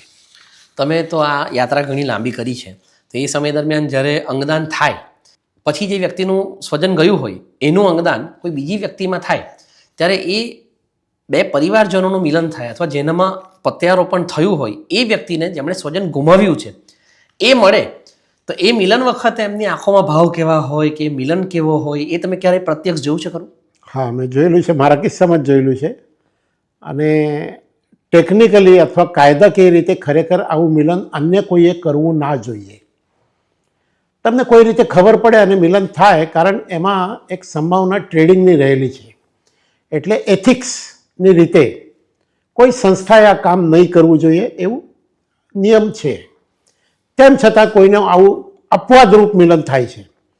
પણ અપવાદરૂપ જ્યારે મિલન આવું થાય છે ત્યારે અત્યંતિક જેમણે ઓર્ગન લીધા હોય, જે ઓર્ગન આપે છે એમની પણ ઈચ્છા હોય છે કે મારા મમ્મી પપ્પાનું કે ભાઈનું કે બહેનનું લીવર કે કિડની કે હાર્ટ કોનામાં ગયું છે. તો એ પણ જાણવાની ઈચ્છા હોય છે, એને જોવાની ઈચ્છા હોય. અને જ્યારે ક્યારે આવો વ્યક્તિ મળે ત્યારે જે વ્યક્તિનું મૃત્યુ થયું છે તો એનું આ મૃત્યુ થયેલા એના સ્વરૂપમાં પોતાના સ્વજનને જોતા હોય છે. એનો દીકરા દીકરીનો એનો ફીલ આવે છે, એના ભાઈ બહેનનું ફીલ આવે છે. આવું એક અદ્ભુત ભાવ હોય છે. પણ એના નિયમના કારણે અને મારા અનુભવના કારણે પણ હું એવું કહું છું કે આવું મેળવવાનું કામ એ કાયદાકીય રીતે સંમત નથી. એટલે એવું બહુ યોજનાપૂર્વક આવું કરવું ના જોઈએ એવું કાયદો કહે છે. અમે પણ ક્યારે આવું યોજનાપૂર્વક કરેલું નથી અને કરવાના પણ નથી. જેમનું ઓર્ગન મને મળેલું છે એ પરિવારને હું ઓળખું છું. મને ઓર્ગન મળીને 5.5 વર્ષ કરતાં વધારે સમય થયો છે. આપવાદરૂપ હું 2-3 વાર એ પરિવારના ઘરે ગયો છું. અને તમને આશ્ચર્ય લાગશે કે જેમના ઓર્ગન મને મળ્યા છે તો હું કંઈક ના કંઈક એમને નાની મોટી ગિફ્ટ આપું, એ મને ગિફ્ટ આપે, એવી સ્વાભાવિક પ્રક્રિયા બને છે. અને મેં લગાડ 5 વર્ષ એ પરિવારનો ઋણ સ્વીકારનો કાર્યક્રમ કરેલો છે. અને મારા એવા એક કાર્યક્રમમાં 3જા વર્ષે જે કાર્યક્રમ કર્યો એનો સમગ્ર પરિવાર આવ્યો હતો.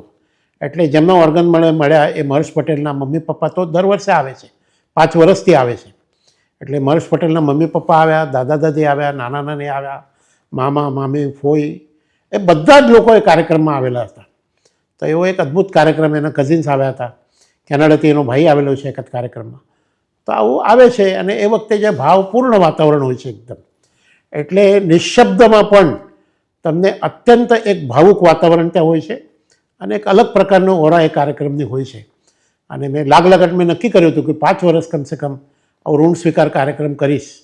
અને કદાચ હું એકમાત્ર એવો ટ્રાન્સપ્લાન્ટ પેશન્ટ છું કે જેમણે લાગ લગાટ 5 વર્ષ એવો ઋણ સ્વીકાર કાર્યક્રમ ના માત્ર એક જગ્યા પર, મેં અન્ય ઓર્ગન ડોનર્સ ફેમિલીને બોલાવીને પણ સુરત, ભુજ, અમદાવાદ, ગાંધીનગર આવા અલગ અલગ સ્થાનો ઉપર એ ઋણ સ્વીકાર કાર્યક્રમ આવા પરિવારજનોનું કરેલું છે. તમે કહ્યું એમ તમે સામાજિક કાર્યો ઘણા બધા કર્યા છે અને તમારી તો આખી જિંદગી જ સમાજ માટે અને દેશ માટે તમે સમર્પિત કરી છે. પરંતુ તમારે એ વાત સ્વીકારવી પડશે કે તમે માણસ તો છો અને જે માણસ હોય એ અનુભૂતિઓથી પર નથી હોતો, એને અનુભૂતિઓ સ્પર્શતી જ હોય છે. ભલે તમે એકાકી જીવન જીવ્યા, તમે સમાજ માટે ખૂબ કાર્યો કર્યા, તમે અત્યંત હાર્ડ લાઈફ જોઈ છે, અબોવ ઓલ અંગદાનની જે તમારી આ યાત્રા રહી એ યાત્રામાં કોઈક કિસ્સો એવો હોય અથવા કોઈક એવા કિસ્સાઓ ઘણા બધા હોય કે જે તમને અંગત રીતે ભીંજવી ગયા હોય, તમારી આંખો ભીની થઈ હોય અને તમને કદાચ કોઈક જગ્યા ઉપર ઇમોશનલ લેવલ ઉપર ટચ પણ કરી ગયા હોય, તો એ પ્લીઝ શેર કરો. એવા ખરેખર કહું તો સેંકડો કિસ્સા છે અને કેટલાય ઓર્ગન ડોનેશન પછી એટલે આગ ભીની તવી એટલે માત્ર ભીની નહીં થાય. એટલે હું તમને કહું, એક મોરબીનો શિવમ નામ છે, શિવમ આહિર, એના ઓર્ગન ડોનેશન પછી મોરબીના આયુષ હોસ્પિટલમાંથી પહેલું અને એકમાત્ર ઓર્ગન ડોનેશન થયું છે. હું લગભગ 3.5 કલાક રડ્યો છું. મને મારું એક મન કહે છે કે અરે ભાઈ શું ચાલી રહ્યું છે, અને 2-3 લોકો એટલા બધા એ થઈ ગયા કે દિલીપભાઈ તમે બંધ થાઓ એટલે શું થાય, પણ it was out of my control. અને એવા અનેક કિસ્સાઓ છે. એટલે ઘણીવાર એવું બને છે કે કોઈ ઓર્ગન ડોનેશનના પ્રેયરમાં હું જાઉં અને મારા ઘરે મારા રૂમમાં પહોંચું, કલાકોનો કલાકો હું રડું છું. એનું કારણ એ છે કે કોઈ માણસ ઓર્ગન ડોનેશન કરે છે, આપણા કહેવાથી કોઈ સ્વજનનું અથવા આપણા હાજરીમાં એનો સ્વજન જાય છે અને એનો ઓર્ગન્સ જાય છે અને બાકી બધું ફોટોગ્રાફી તમે જે વાત કરી એવું બધું થાય છે અને આપણા કહેવા ઉપર કોઈ માણસ કંઈક કૂદી પડે છે અથવા એક રીતે આટલું પવિત્ર કામ કરે છે, તો એટલે આ એક એવા સમય હોય છે મારા જીવનનો કે જે મારા કંટ્રોલમાં બિલકુલ રહેતો નથી. બૌદ્ધિક રીતે મને એવું સમજાય છે કે મારે આવું નહીં કરવું જોઈએ, પણ એવા કમસે કમ 25-50 કિસ્સાઓ છે કે હું નથી જ કંટ્રોલ કરી શકતો અને એ આઉટ ઓફ કંટ્રોલ જ હું જાઉં છું. અને એવા આઉટ ઓફ કંટ્રોલ હવે જવાનું થોડું ઘટ્યું છે, પણ એ શક્ય જ બનતું નથી. એટલે હું મારા કંટ્રોલમાં જ રહેતો નથી, એવી મારી સ્થિતિ આવેલી છે. અને એવા અસંગ મેં આ શિવમનો જે કિસ્સો કહ્યો, 14 વર્ષનો છોકરો હતો અને એને બ્રેન્ડે ડિક્લેર કર્યા અને પછી હું ખાસ ભુજથી ત્યાં ગયો ઓવરનાઇટ ટ્રાવેલ કરીને અને અર્લી મોર્નિંગ અમદાવાદથી ટીમ આવી હતી, કેડી હોસ્પિટલને એના ઓર્ગન લઈ ગઈ અને ઓર્ગન ગયા પછી હું લગભગ 2.5-3 કલાક એ એકદમ એટલે હું એકદમ પેલું જેને કહે છે ને તૂટી પડું છું. એટલે તમને ચહેરા દેખાય મૃતકોના? ચહેરો તો એનો જોયેલો જ ના હોય. મોટાભાગના એવું છે કે કોઈ પણ એક વ્યક્તિના અપવાદ 1-2 કિસ્સા વાત કરતા કોઈનો ચહેરો તો ત્યાં જે બ્રેન્ડેડ કન્ડિશનમાં જ છે, પણ આજે આખી સમગ્ર પ્રક્રિયા છે કારણ એના પરિવારજનોને જોઈએ છે, એમની માં આક્રંદ કરતી હોય. હા, એટલે બધું જ હોય છે. અને એવા સમયે એટલે એક અલગ તમને ઘટના કહું કે એક બાજુ આપણા મનમાં આટલા ઇમોશન્સ હોય, પણ ઓર્ગન ડોનેશન કર્યા પછી અનેક પરિવારો મેં એવા જોયા છે કે જેને એક અદ્ભુત ભાવમાં હોય છે. આમ તો સ્વજન જવાનું દુઃખ હોય છે, પ્રત્યક્ષ અગ્નિદાહ વગેરે દે ત્યારે રડે છે, પણ જ્યારે ઓર્ગન્સ જતા હોય છે જે માહોલ હોય છે એનાથી ખૂબ ખુશ હોય છે કે ચલો અમે કોઈક રીતે સમાજને કામ આવે. એટલે ભારતનો જે સમાજ છે એ ખૂબ ઉદાર છે. એટલે આ એક ઓર્ગન ડોનેશનનું એક પાસું છે કે આપણા દેશનો સામાન્ય માણસ એટલો બધો ઉદાર છે કે પોતાનું દુઃખ ભૂલીને એ બીજાને મદદ કરવા માટે એટલો બધો ખુશ થઈ જાય છે કે ન પૂછે. એટલે આપણને ક્યારેક એવું આશ્ચર્ય લાગે કે આપણે એકદમ એટલા ભાવુક થયા હોય અને એવા સમયે તે એટલે મેં એવા એક ઓર્ગન ડોનર કચ્છના છે સુનિલ વિંજોડા નામના, કે જેના પપ્પાએ ઇન્ટરવ્યૂ આપતા એમ કીધું હતું કે હું આ માણસનો આભાર માનું છું કે મારા દીકરાનું આવું કામમાં આવશે. એનું હાર્ટ ડોનેશન પણ થયું હતું, પહેલું કચ્છમાંથી હાર્ટ ડોનેશન થયું. તો આ ડૉક્ટરનું આભાર માનું છું એમ કીધું એમણે કે મારા દીકરો તો હું બચાવી નહીં શક્યો, પણ કોકને તો મારો હાર્ટ મળશે. આવો અદ્ભુત આપણો સમાજ છે. એટલે આંખ ન માત્ર ભીની થાય, એક વ્યક્તિની નહીં થાય, પણ અનેક લોકોને મેં આ રીતે ભાવુક થતા જોયેલા છે. અને ના માત્ર પર્ટિક્યુલર એ પ્રસંગે ફરી ક્યારે પણ એ પરિવાર જ્યારે આવે, જ્યારે અમે ઋણ સ્વીકાર કાર્યક્રમ કરીએ છીએ ત્યારે પણ જ્યાં સુધી એનો સન્માન વગેરે ચાલતો હોય, સમગ્ર ઓડિયન્સ પણ એકદમ સ્તબ્ધ હોય, 200-500 હજાર લોકો, અને એવો ભાવ હોય છે. કારણ આવું આપણે કરી શકતા નથી, એના પરિવારે કર્યું છે, તો સ્વાભાવિક છે કે એક બહુ ભાવુક પળો હોય છે. કોઈના માટે પણ ખૂબ ભાવુક પળો હોય છે. એકદમ સમાજની તમે વાત કરી કે આપણો ભારતીય સમાજ બહુ ઉદાર છે, ઉદાર છે એકદમ. પરંતુ ભારતીય સમાજની ઉદારતાની સાથોસાથ આપણી એક સાંસ્કૃતિક ધરોહર પણ આપણી સાથે ચાલે છે, અને આપણી સાંસ્કૃતિક માન્યતાઓ મૃત્યુ સાથે અને મૃત્યુ પછીની બહુ જ સ્ટ્રોંગ છે. જેમાં આપણી જે મૃત્યુ પછીની ક્રિયાઓ હોય છે, આપણે પિંડદાન કરીએ છીએ, આ બધી જ પ્રક્રિયાઓમાં આપણે ખૂબ સ્ટ્રોંગલી બિલીવ કરીએ છીએ ભારતીય સમાજ. આવા સમયે અંગદાનની જે પ્રક્રિયા છે એમાં આપણી સાંસ્કૃતિક માન્યતાઓ અથવા ગેરમાન્યતાઓ કે પછી લોકોનું અશિક્ષણ અથવા એમની અજ્ઞાનતાઓ ક્યારેક તમને હર્ડલરૂપ સાબિત થાય છે આ પ્રક્રિયામાં, એવું કંઈક ખરું? હા, ચોક્કસ થાય છે. એક તો આવી માન્યતા, પણ હું સતત એવું કહેતો હોઉં છું, માન્યતા મહત્ત્વની કે માનવતા મહત્ત્વની? તો કોઈ પણ માણસ આજના સમયમાં એવું કહે છે કે માન્યતા કરતાં માનવતા મહત્ત્વની છે. અને જે તમે માન્યતા વાત કરી, એ માન્યતા કદાચ ગેરમાર્ગે દોરનારી છે, અને લોકો ગેરમાર્ગે દોરે છે, ધાર્મિક નેતાઓ પણ. વાસ્તવિક આપણી માન્યતા શું છે? વાસ્તવિક માન્યતા છે પરોપકારાર્થે ઇદમ શરીરમ, કે ભગવાને આપણને મનુષ્ય શરીર આપ્યું છે એ માત્ર પરોપકાર કરવા માટે આપેલું છે. એટલે હું મજાકમાં કહું છું, ક્યારેક કોઈ ઘોડાને બીજા ઘોડાને ઘાસ ખવડાવતા જોયા છે તમે? માણસ જ એવો એકમાત્ર પ્રાણી છે જે અન્ય પ્રાણીની, અન્ય માણસની ચિંતા કરે છે. એટલે પણ આપણે અંગદાન કરવું જોઈએ. આપણો એક માન્ય ધાર્મિક ગ્રંથ છે ભગવદ્ ગીતા. એના બીજા અધ્યાયનો 23મો શ્લોક હું સતત કોટ કરું છું. નૈનમ છિન્નંતિ શસ્ત્રાણી નૈનમ દહતિ પાવક ન ચૈનમ ક્લેદયંત્યાપો ન શોષયતિ મારુતા શ્લોક છે. એનો મતલબ આ છે કે તમને કોઈ મારી નહીં શકે, તમને કોઈ હાણી નહીં શકે, તમને કોઈ અગ્નિ બાળી નહીં શકે, કોઈ પવન સૂકવી નહીં શકે. આ શ્લોકનો અર્થ તમે અંગદાન થકી સમજી શકો. તમે જ્યારે અંગદાન કરો છો ત્યારે તમારું જ્યારે શરીર બળબડ બળતું હોય ત્યારે સંભવ છે કે તમારું હૃદય ક્યાંક કામ કરતું હોય, સંભવ છે કે તમારી કિડની ક્યાંક કામ કરતી થાય, સંભવ છે કે તમારું લીવર ક્યાંક કામ કરતું થાય, સંભવ છે કે તમારી આંખો જોઈતી હશે આ દુનિયા, સંભવ છે કે તમારું પેન્ક્રિયાસ પણ કામ કરે, સંભવ છે કે તમારો હાથ પણ કામ કરે. આ કેટલી અદ્ભુત પ્રક્રિયા છે કે આ શ્લોકને સમજાવવા માટે અંગદાનની પ્રક્રિયા છે. જ્યારે આ શ્લોક કહેવાયો ત્યારે અંગદાન થતું હતું કે નહીં મને ખબર નહીં, પણ આજે આ જો શ્લોક સમજાવવું હોય તો અંગદાન કરતાં શ્રેષ્ઠ એનું કોઈ ઉદાહરણ નથી. આપણા ધર્મમાં પણ દધીચી ઋષિએ પોતાના હાડકાનું દાન કર્યું હતું. શિબિરાજાને એક પક્ષીના બચાવ માટે એને પોતાનું માંસનું દાન કર્યું હતું. એવા અસંખ્ય ઉદાહરણો છે કે જેના કારણે આપણી ધાર્મિક માન્યતા અમને પુષ્ટિ આપે છે કે અંગદાન તમે કરો. અને આધુનિક ઋષિ આપણા સ્વામી વિવેકાનંદ પણ એમ કહે છે, they alone live those who live for others, rest all are dead. એટલે એ જ લોકો માત્ર જીવે છે જે અન્યો માટે જીવે છે. અન્યો માટે જીવીને પોતાનું જીવન સાર્થક કરવું. જીવન માત્ર સ્વાર્થ માટે નથી, પણ જીવન સાર્થક કરવા માટે છે. અને સ્વામી વિવેકાનંદે બહુ સરસ વાત કરી છે, જે મારું પ્રેરણા માટેનું વાક્ય છે. એક રીતે સ્વામી વિવેકાનંદ એમ કહેતા કે મેં ઉસ ભગવાન की पूजा करता हूँ जैसे अज्ञानी लोग मनुष्य कहते हैं.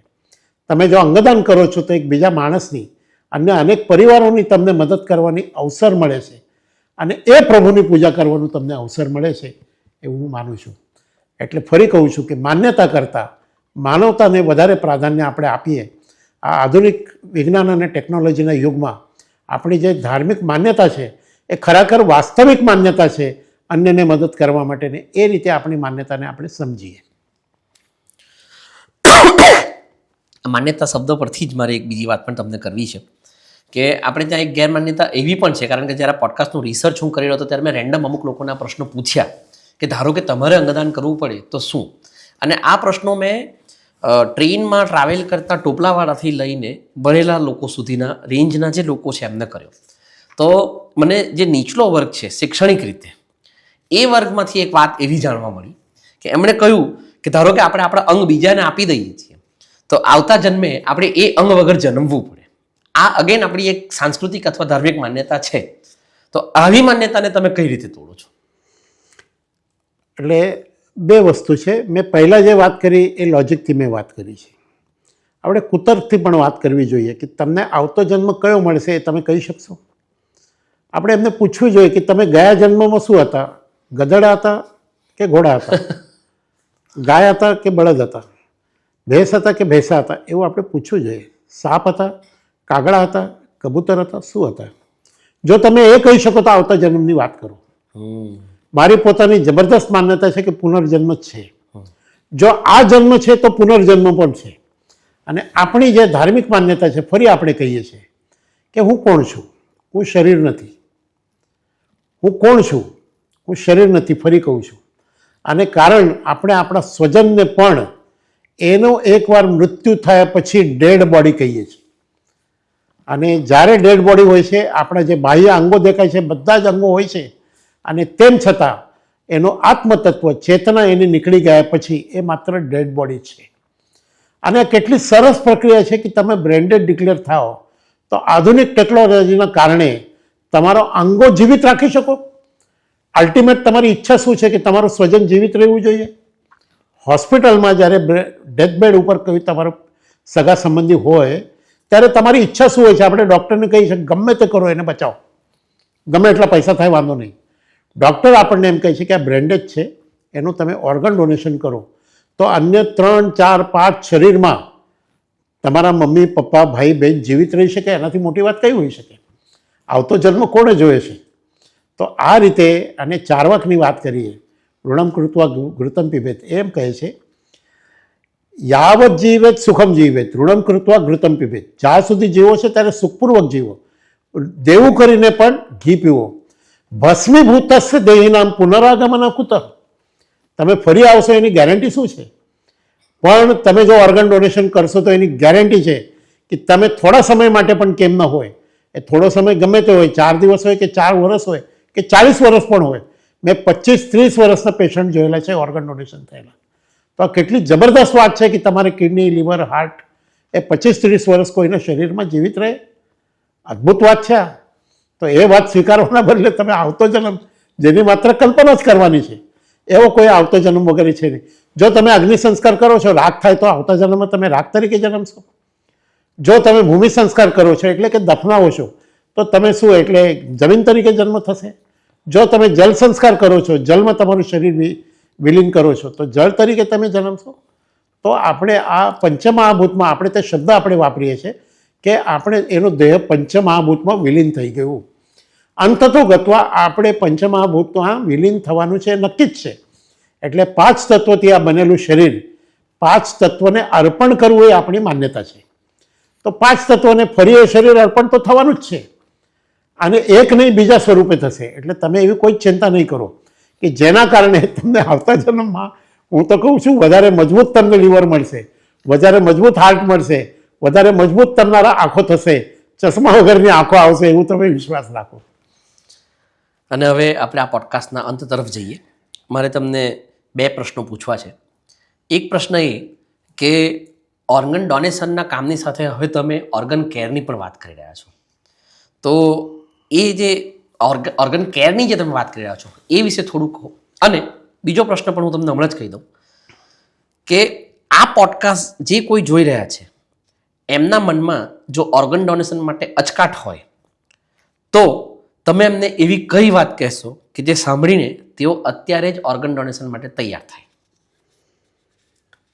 જે તમારો બીજો પ્રશ્ન છે એનો પહેલો જવાબ હું આપીશ કે એવી કોઈ જાદુની લાકડી મારી પાસે નથી કે મારી કોઈ વાત સાંભળીને તરત કોઈ તૈયાર થઈ જાય. પણ આવા લોકો, એટલે હું મજાકમાં એવું કહું છું કે ખરેખર જે માણસ, જે કંજૂસ માણસ હોય છે ને, એ કંજૂસ માણસ એ ખરેખર બહુ મોટા દાતા છે. કારણ એ માણસ પોતાના માટે કંઈ વાપરતો નથી અને એના મૃત્યુ પછી એ બીજા માટે બધું છોડી જાય છે.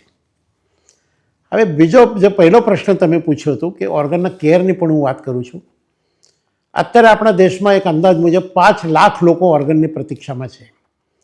આ યાદી રોજ વધી રહી છે. દર 10 મિનિટે એક કિડનીનું પેશન્ટ વધી રહ્યું છે.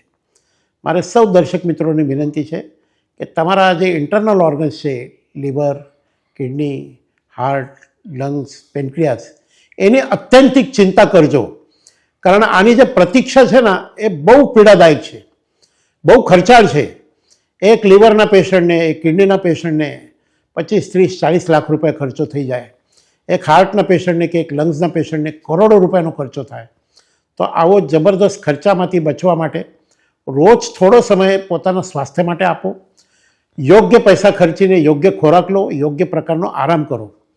અને તેમ છતાં તમે ઓર્ગન ડોનેશન માટે તૈયાર થાઓ તો તમારા એ જ ઓર્ગન લેવામાં આવશે જે ઓર્ગન સારા હશે. કારણ કે તમે ઓર્ગન ડોનેશન માટે તૈયાર હશો પણ તમારા ઓર્ગન સારા નહીં હશે તો એની તો માટી જ થવાની છે, એને કોઈ ઉપયોગમાં નહીં આવશે. તો એવા ઓર્ગનને કરવું શું જે સ્વસ્થ નહીં હશે. એટલા માટે સ્વસ્થ બે રીતે રહેવું પડે કે આપણને કોઈ લેવાની જરૂર ના પડે, કારણ લેવું અત્યંત પીડાકારક છે. આપણા માટે કોઈને મરવું પડે એટલે મેં તો નક્કી કર્યું છે કે બીજી વાર હું ઓર્ગન ટ્રાન્સપ્લાન્ટ નહીં કરીશ. મારા માટે એકવાર મર્સનું મૃત્યુ થઈ ગયું છે, હવે કોઈને મર્સને મારા માટે મરવું નહીં પડશે એ નક્કી છે. અને બીજી વાત, જો હું સ્વસ્થ રહેવા માટે પ્રયત્ન કરીશ, જે લોકો ઓર્ગન ડોનેશન કરવા માગે છે એ જો સ્વસ્થ રહેશે તો જ એના ઓર્ગન કોઈના કામમાં આવશે, અને એ જો સ્વસ્થ રહેશે તો એના જીવનકાળમાં એને કોઈના ઓર્ગન્સ લેવાની જરૂર નહીં પડે. તો આ બે રીતે હું બધાને વિનંતી કરીશ કે તમે સ્વસ્થ રહો, મસ્ત રહો. અને સ્વસ્થ રહેવું, ઓર્ગનની જરૂર ન પડવી એ આજના કાળમાં બહુ જ મોટામાં મોટી દેશભક્તિ છે. તમારે દેશભક્તિ કરવી છે તો સ્વદેશીનો ઉપયોગ કરો, દેશભક્તિ કરવી છે તો સ્વસ્થ રહો. બનેગા ફિટ તો રહેગા ફિટ ઇન્ડિયા. તો એ તમે વાત યાદ રાખો. તો ફિટ ઇન્ડિયા મુવમેન્ટ ઉપર વધારે કામ કરવું છે અને ઓર્ગન સ્વસ્થ રાખવા છે. તેમ છતાં જે લોકો ઓર્ગન ડોનેશન કરવા તૈયાર ન થાય એને તો ભગવાન મદદ કરશે, બીજું શું કરવું. તો દાદા, મને એ કહો કે અત્યાર સુધીની તમારી સફરમાં તમને વ્યક્તિગત રીતે ઇમોશનલ કરી ગયા હોય એવા કોઈ કિસ્સા અમને બધાને જણાવો. એક છે ને, ઇન્ટરવ્યૂમાં એક છોકરો હતો નાનો, 12-15 વર્ષનો, અને કશું એક કિડની પેશન્ટ હતો, બોલતો જ નહીં કશું એમ. અને એ હવે બોલતો નહોતો, એને બોલતો કરવા માટે એન્કરે એને પૂછ્યું કે કેમ તું બોલતો નથી, તોય બોલતો નહોતો એમ. પછી એણે પૂછ્યું કે તારી બર્થડેટ ક્યારે છે, તો બોલે આ માર્ચ. તને બર્થડે ગિફ્ટ શું જોઈએ? એ છોકરો બોલે કે મને બર્થડે ગિફ્ટ તરીકે કિડની જોઈએ. તમે વિચાર કરો કે કોઈ એમ કંઈ કિડની જોઈએ. પણ એ સેશન પૂરું થયા પછી મેં એને કીધું હું તને બર્થડે ગિફ્ટ આપીશ. એટલે ક્યારેક આપણે જેમ કહીએ ને કે 24 કલાકમાં એકવાર તમારા મોઢામાં જીભ ઉપર સરસ્વતી બેસે છે, એ ક્ષણે મારા જીભ ઉપર સરસ્વતી આવી અને ખરેખર એને બર્થડે પહેલાં કિડની મળી એમ. વાહ. અને પછી એનો બર્થડે ઉજવવા હું કેક લઈને એના ઘરે ગયો હતો. એ એક બહુ જોરદાર ઘટના હતી. અંગદાનની પ્રક્રિયા વિવિધ આયામી હોય છે અને એ પ્રક્રિયા દરમિયાન તમારે ઘણા બધા તબક્કે કામ કરવું પડતું હોય છે. જેમ કે તમારે પેશન્ટનું જે ફેમિલી છે એને તમારે કન્વિન્સ કરવાના, ત્યાંથી શરૂ કરીને ટ્રાન્સપોર્ટેશનની પ્રક્રિયા કરવાની, તમારી મેડિકલ ટીમ તમારી સજ્જ હોવી જોઈએ. તો આ બધી પ્રક્રિયાઓ માટે આજે તમારી પાસે તંત્ર છે, પરંતુ એક સમય હતો કે જ્યારે તમે નવી શરૂઆત કરી હતી. તો આ બધું કોર્ડિનેશન તમે એ સમયે કઈ રીતે કરેલું? એટલે એ સમયનો એક કિસ્સો કહું તમને મજાનો. અચાનક મને સિવિલ હોસ્પિટલમાંથી, હવે સિસ્ટમ બધી ગોઠવાયેલી છે, પણ અચાનક મને ફોન આવ્યો કે આવો એક બિહારનો પેશન્ટ છે અને આપણે કે ડેડ બોડી ત્યાં મોકલવાની છે, એના કંઈ ખર્ચનું શું કરીએ? એટલે મેં પૂછ્યું કેટલો ખર્ચો છે અંદાજિત? એક સામાઉન્ટ એને કહીએ. ડેડ બોડી એટલે માત્ર ડેડ બોડી નહીં, સાથે 6 લોકો છે તો એવી ગાડી મોકલવી પડે. એટલે મને સવારે ફોન આવ્યો આ રીતે, અને મેં કીધું સારું. એટલે મેં કાર્યકર્તા હતા એને કીધું કે તાત્કાલિક જા અને એને આવી વ્યવસ્થા કરી આપ.